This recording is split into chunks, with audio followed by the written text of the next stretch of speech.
let's talk about the Wired article. I'm going to try and do this as quick as I can, but it's going to have to be a multi-part series because there's just so much in it that's half-truths, inaccuracies, things like that. So one reason I want to say off the bat, one of the main reasons why I was not in this documentary that just came out on Netflix is because I do not trust journalists after this. This article is just not the best thing in the world, and it's very snarky, has a lot of misinformation in it. I don't know why he chose to do this, why he was snarky. I don't know if somebody paid him to make me look stupid. I really don't know. I have no idea what he was thinking or why he did this. Yeah. So when Christian first got with me, or sent me an email back in 2019, I thought he was another journalist. I don't generally talk to journalists or do articles or anything like that after this. So this guy here, Andrew Rice, he actually had access to my documentation. He had access to Sherry Seymour's documentation. He was there in court. So he knew what was up, but still he decided to make this whole snarky thing. The guy that did the pictures, and I'll get down to that, this guy, Andrew Hetherington, he was actually quite nice. And you could tell he left, and I was like, what's wrong with him? He felt bad for taking these pictures, and I didn't, because he obviously knew what they wanted him to take. The first couple pictures he took were in front of a stop sign out in the middle of nowhere. So I don't know if that was them trying to tell me to stop or what. This picture here is because he went to his car, which is parked out front, and honked, and I thought maybe he was needing something from me, so I peeked out the window. Snap, there you go. Got a picture of me looking like I'm a paranoid freak now. But yeah, basically we're gonna have to do this in parts because it's just gonna be too much to do on one video. So I'm gonna try and go through it. You guys can read it for yourself if you want to. You can look up Rachel Begley Octopus, you'll see it in there, or you can look up Wired Rachel Begley, you'll find it there too. So let's start. Okay, Fred Alvarez, his girlfriend Patricia Castro, and a guest named Ralph Boger. That's inaccurate.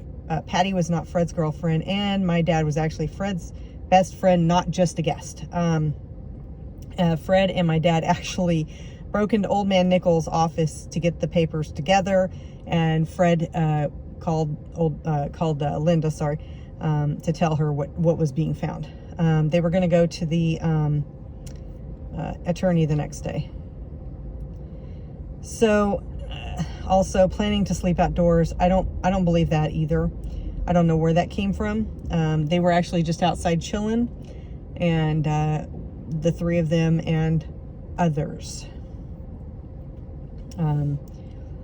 Found out from TV, was not just a news bulletin. They broke into my show, kind of OJ style, and showed a body bag with a body in it, which I'm pretty sure was my dad's, and also, you know, said his name, Fred's name, and I had a quick breakdown.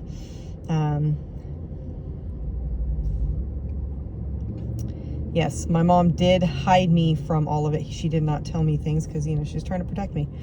It says here I went through a rebellious phase. No, I was really, really struggling after the murders, and my mom sent me for the rest of the summer over to my brother's over here near Ventura.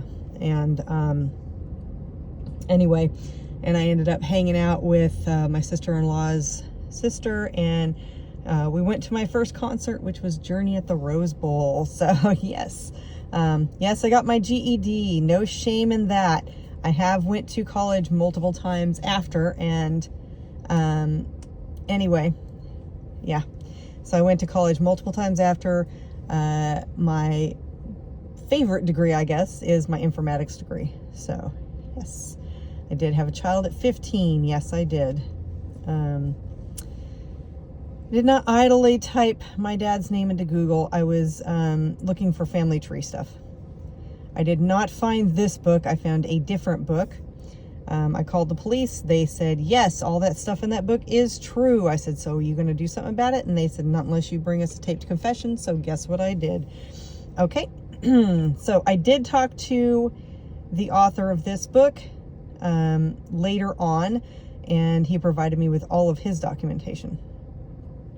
Fringe freelance. Okay. Yep. See, and everything in here snarky, putting everybody down that might even believe in anything. You know what I mean? And honestly, you guys, everything that I learned had to be vetted legally, because it was going to be, you know, a legal proceeding. It wasn't like I'm just on the internet going, oh, look at this thing, let me just grab this. No, everything, even the stuff Michael told me, everything, I vetted it all. So everything Michael told me, I had two piles. I had one pile that was truth that could be vetted legally, and the other pile of maybe I believe it, maybe I don't, but it doesn't matter because I can't vet it. Okay?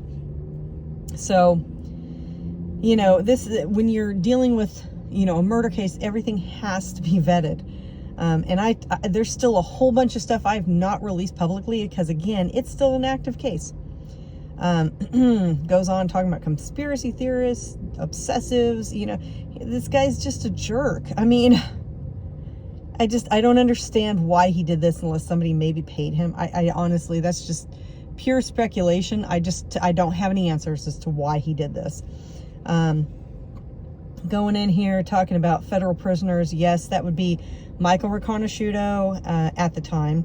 And then there was some others, but they were not in the documentary, and I was unable to vet their stuff. So we're just not going to go there. Oliver North, yes, I did talk to him. Confronting the man who may have shot her dad. Yeah, you can see that confrontation video. You can judge for yourselves, guys. There's more, though. There's more than just that video. Yes, my work has placed my life in danger. I've been followed. I've had death threats, multiple death threats, you guys.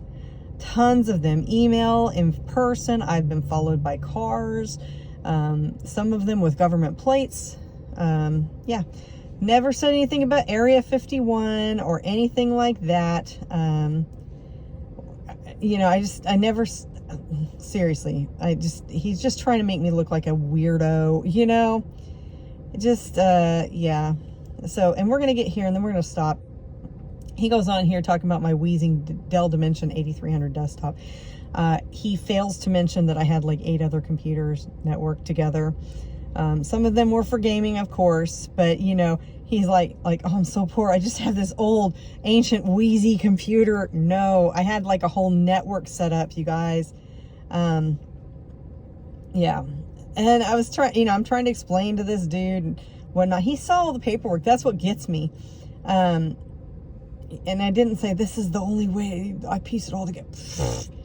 And my rickety house, you guys, was a mobile home, just a mobile home. I rented it at the time. The air conditioning had went out that day. You know, my landlord was sending somebody to fix it while he came over. And I remember I was like, oh man, that sucks. He's going to have to come in. It's going to be nasty in here. Yeah. And of course he had to write about it. Talking about the rotting wood barn, neighbors, not mine. My guard dog was the bestest boy in the world, you guys. Lucky he was a flat-coated retriever. He ended up passing at the age of 21 from old age, but he could hear somebody coming from a mile away, and I had people peeking in my windows, things, crazy stuff, you guys. So yeah. And of course, you know, hey, I'm fat, so let's just tell that too. Just like, and the air conditioner was broken, of course, you know, just, oh, the unemployment. That's a whole nother video, you guys. That's a whole nother video. Let me just tell you how somebody involved and somebody really with connections got a job where I worked, and HR wouldn't do anything about it. And old buddy followed me around and another family member who worked there, and we both had to quit because it was so bad. That's a whole nother video. So I'm going to end it. I'm going to end it here, and then we'll pick up on a part 2.